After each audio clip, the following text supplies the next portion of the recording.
आज मी ग्रेव्हीतली शिमला मिरची बनवणार आहे, ती मी स्टफिंग केलेली. त्यामुळे आता यासाठी मी इथं 3 शिमला मिरची घेतल्यात, त्या अशा आडव्या कापून त्यातल्या सगळ्या बिया काढून घेतल्यात. आता यामध्ये आपल्याला स्टफिंग तयार करून घ्यायचं. त्यासाठी आपल्याला बेसन पीठ वापरायचे. तर इथं मी आता या 3 ते 6 झाल्या, याच्या अंदाजानुसार हे 4-5 चमचे बेसन पीठ घेतलेले. त्यामध्ये एक बारीक चिरून कांदा आणि एक बारीक चिरलेली मिरची घेतली.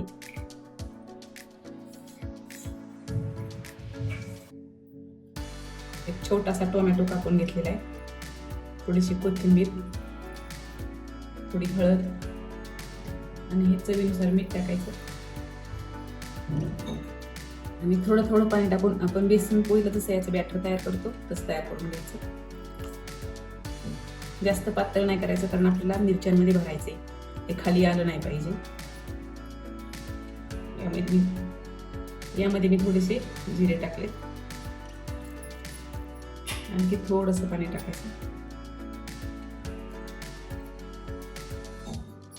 असं बॅटर तयार करायचं, जास्त घट्टही नाही आणि जास्त पातळही.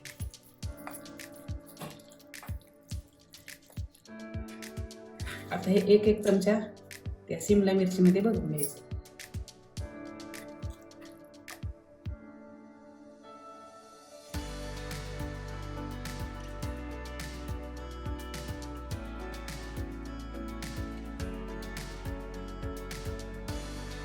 असं भरता आलं पाहिजे.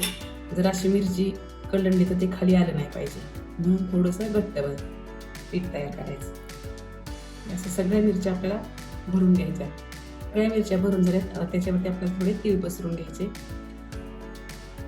नेहमीच भरलेली शिमला मिरची खातो आपण, तर जरा थोडीशी ही वेगळ्या पद्धतीची भरलेलीच करायची, पण थोडासा रस्सा करायचा. आता हे आपल्याला वाफवून घ्यायचे.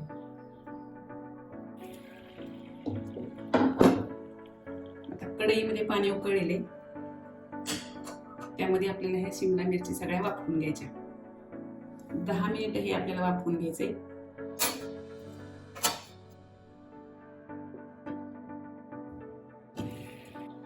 आता या मिरच्या आपल्या चांगल्या वाफवलेल्या आहेत, हे आपल्याला आता बाजूला काढून घ्यायच्या. आता काढलेल्या ज्या मिरच्या आहेत त्या आपल्याला या कढईमध्ये थोड्याशा तेलावरती भाजून घ्यायच्या. कढईमध्ये थोडंसं तेल टाकायचं.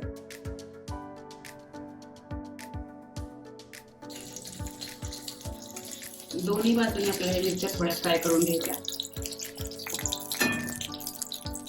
जास्त दाट पडू द्यायची नाही.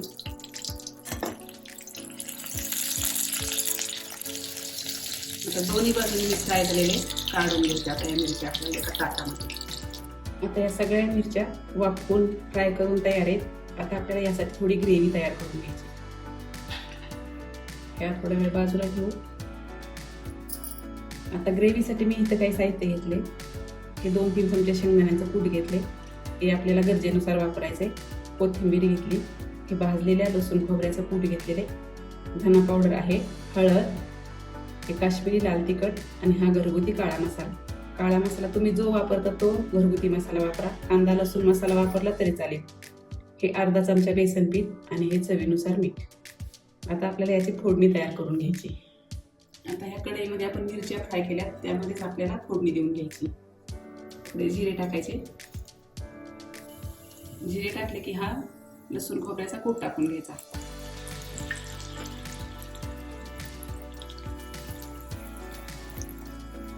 तो चांगला परतून झाला की जे आपण सगळे मसाले काढले होते ते टाकायचे.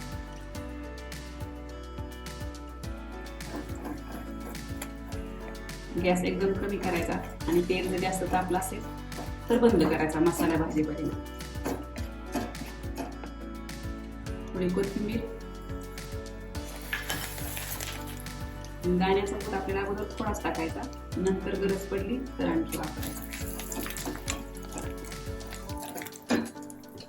यामध्ये अगोदर थोडंसं पाणी टाकून घ्यायचं. पाणी गरम टाकायचं.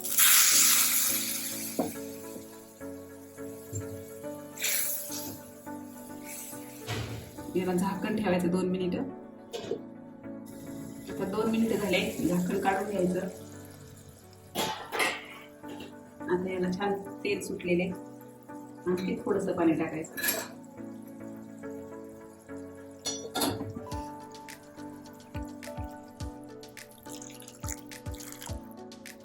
याला आता आपल्याला 4-5 मिनिटं उकळू द्यायचंय. उकळल्यानंतर आणखी थोडासा रस्सा त्याचा घट्ट होईल म्हणून आपल्याला थोडंसं पाणी टाकायचं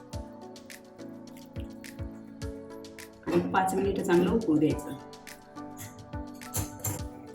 आता ही ग्रेव्ही आपली 5 मिनिटं उकळलेली असं व्यवस्थित झालेली. तुम्हाला जर हवं असेल तर अजूनही तुम्ही थोडीशी घट्ट करू शकता. आता यामध्ये आपल्याला ह्या शिमला मिरची टाकायच्या आणि अगदी 2च मिनिटं ठेवायचं आणि लगेच आपल्याला गॅस बंद करायचा. कारण शिमला मिरची आपण अगोदर वाफवून घेतली, नंतर तिला फ्राय करून घेतली, त्याच्यामुळे ती शिजलेली म्हणून अगदी 2-3 मिनिटच ठेवायची. आता 2-3 मिनिटं झाली. आता गॅस बंद करायचा आणि आपल्याला एका प्लेटमध्ये ही भाजी काढून घ्यायची. मस्त आपली अशी ही ग्रेव्हीतली शिमला मिरची तयार आहे. नक्की अशा प्रकारे एक वेगळ्या प्रकारची करून पहा. तुम्ही ही ऑफिस डब्याला सुद्धा देऊ शकता. आवडल्यास लाईक करा, शेअर करा आणि चॅनलला सबस्क्राईब करा.